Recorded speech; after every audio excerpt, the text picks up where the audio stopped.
Guys, what a day. We finally have some very cool temperatures, not only during the day, but in the evening.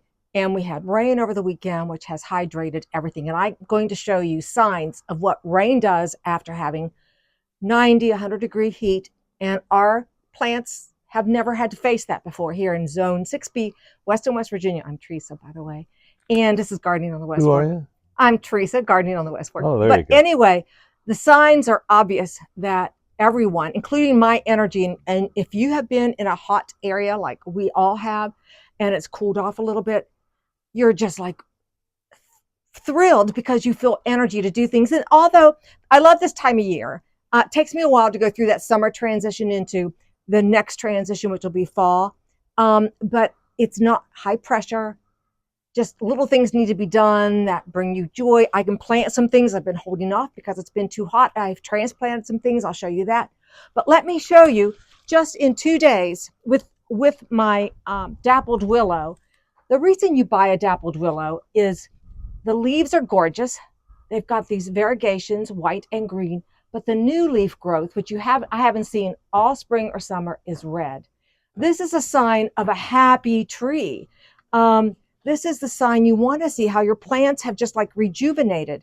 There's things that have new buds on them. I'll show you when we get in the garden.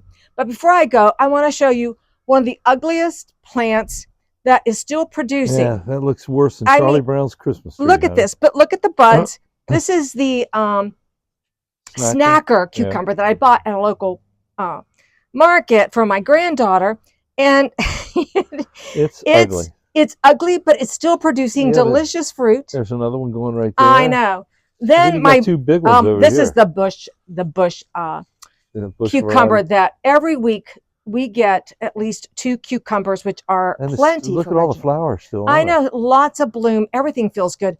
What I have decided, I love the fruit on my Red Robin tomato. Look at the leaf structure. This is its second bloom, and the flavor on this compared to my tumbler tomatoes, this is much sweeter. So I've decided next year I'll get a couple of these. Plus, they look so pretty in a pot. I had someone this morning. Well, the leaves. Look at this. The leaf has a lot of interest. It does have a lot of interest, and I haven't counted the tomatoes, but they're so sweet and delicious, and it looks lovely in the pot. For a small garden like I have, vegetables need to be in a pot because I just don't have a good site. You need, 6 to 8 inches of sun, 6 to 8 inches of sun, 6 to 8 hours of sun, and this is easy to see and it's accessible. But I want you to see that. Now, I'm carrying this fern because Trudy Gum brought this to us at our garden and art open house, and I've been waiting for the temperature to change, and this is going in the shade, and I'll show you where and why. So we're going to go down, and we're going to stop at the rain barrel garden, and I'll tell you some more stuff. It's not hard to tell when it's time to pull out this tumbler tomato. I mean, there's no leaves left on it, and these tomatoes I'll pick off. And part of today, what we're going to talk about is how you know when to cut things back, dig things up. Well, this is a good sign. So that's going to go in the compost along with the other one, which I will pull up later because I want to collect all these tomatoes and take them home with me. I still have plants to plant. These are not going in today. I still have to decide where these are all going to go.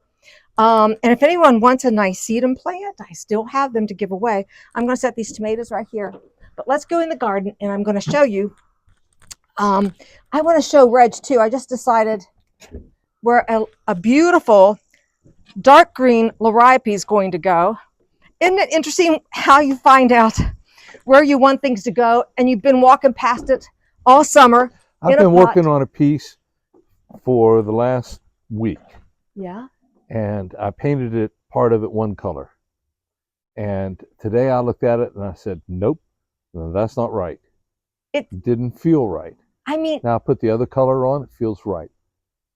Now, and that's same thing here. It has to feel right. And once you've gardened long enough or been an artist as long as we have, when you know it's right, then you move forward, or you take it out, or you paint it over, or you throw it in the compost, or you give it to the fish in the river. But what I've figured out with this beautiful little liriope, and I don't want that to disturb the bee that's on there. The beautiful color. Since I've limbed up the Caryopteris, which is full of wonderful Look how many bees, bees are on that thing. I'm going to Jesus, keep it bees. limbed up. I love it there now, but this little liriope is going to go right there by Anna's Magic Ball, probably divided out. I love the deep purple compared to Yeah, the that looks good. Caryopteris. I mean, it blooms now along with the Caryopteris, and then look at how dark purple those stems are of the Yeah, bloom. it's gorgeous. And that just hit me just a few minutes ago when I was getting ready to get Reg to come down here and help me do this stuff. So anyhow, let's get down here. Shade garden first. I tell you, I've gone ahead and I have cut back most of the ostrich ferns. And you know when to do that. And I know when to do that when they look like this, when they no longer look like they're thriving, because they're not going to get any better. And what I found when I first started cutting them off in the shade garden, it was a little sad. But once I cut it off, then you notice your Japanese painted ferns. You notice the different shades of green. So that's when you know to cut things off. And I have done that along the river's edge. And this is what's happening today. The rest of my ostrich ferns are coming off. And it's going to make what's in there look so much better. Even though these look healthy, they've got to go. Come on. And that way my maidenhair fern gets to be the focal point. So you just have to remember, you just have to do it. And I wish I knew the name of this fern, because look how dark green this is. Mm-hmm.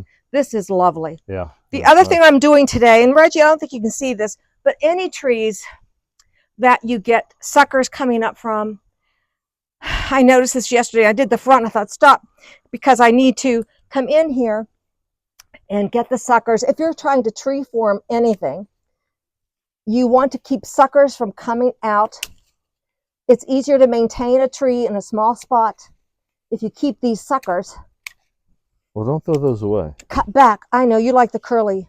Yeah, they might work for something. These are nice. What we love about this tree, it's called a, oops. Harry Lauder's walking stick? Yes. Or a curly hazelnut. Curly hazelnut.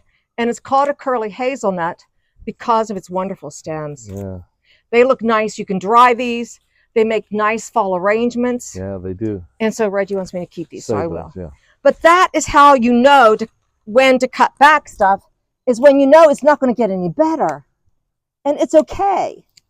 It is the season. And I'll do the rest of these off camera. But that's a simple job to do.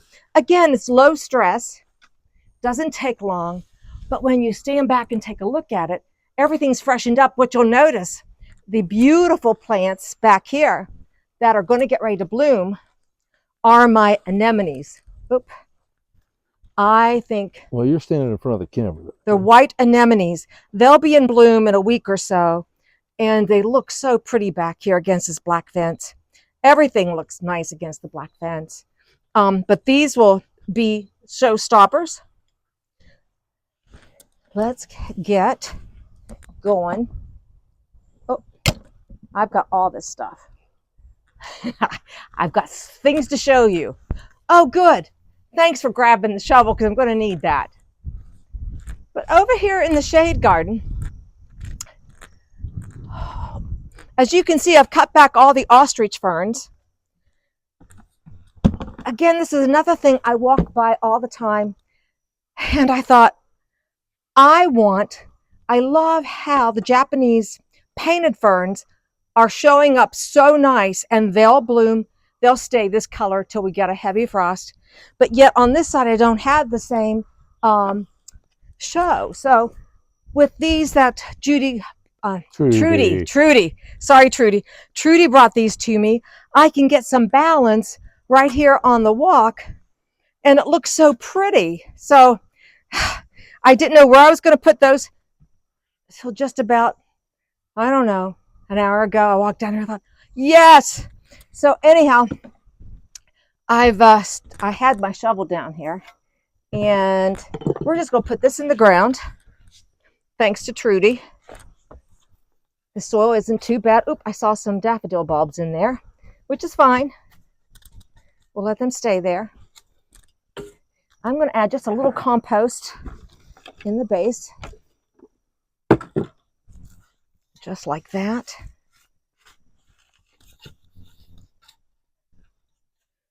And make room. Willow leaves will help as well, won't they? What? The willow leaves. Oh yeah, I was going well. to talk just, I'm going to talk about that because yeah, this looks so pretty. Now that this canopy of the ostrich ferns is gone, we will use I think it needs to go down a little further. the painted ferns in here. Yeah. And they look so, what I like is they're just so soft against our little walkway here. And I will water these in. Look at that. Trudy. Thank you, thank you, thank you. And I don't think we have anybody living in the tree right now. I've got a plan for a new little garden house there. Has there been a request? House. You are the landlord. Yeah, I got to do some remodeling. I know. So I will keep that watered this is a good time to transplant. That's why I'm showing you this. Now is the time when you have a little cool temperature that you can, if all those plants that are, in your waiting area are there, now's the time to do it.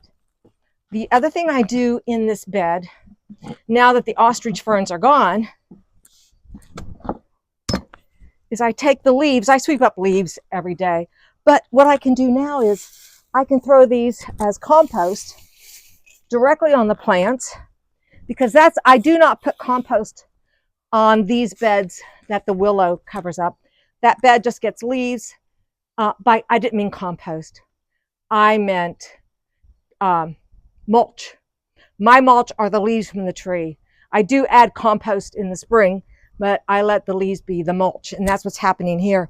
And I'm so pleased, Reg.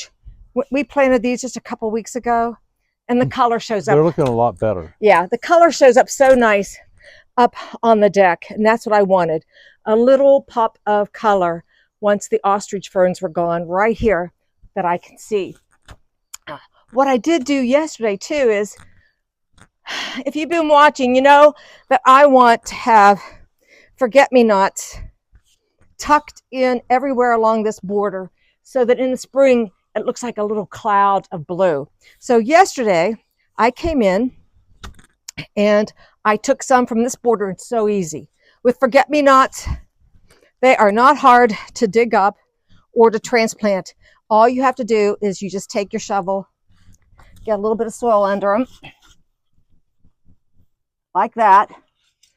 And very similar to what I did with the lamb's ear.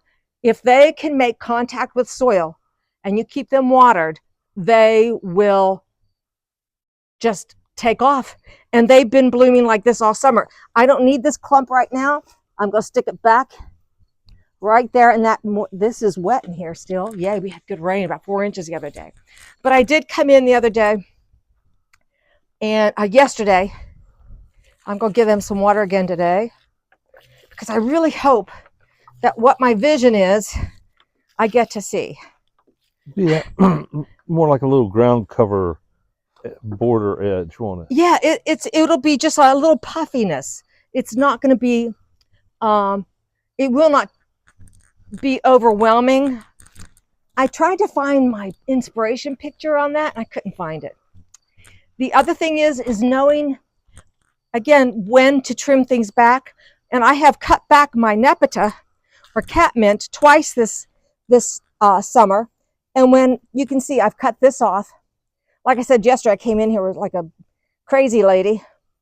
And what you do when you see that this is all getting a whole different color, you come down here, You cut back. You don't have to be careful. You can be cautious if you want, but cut above a leaf bud. But cut back anything that looks dead and drying. And more than likely, with our weather the way it's been, we'll get another flush of these pretty purple blooms that you see right here. And it smells good too when you do it. So your plant tells you, and your eye. It's like, how do you know when to deadhead your lovely zinnias? Well, it's like this. I wouldn't cut that one to take to my friend Therese for her birthday.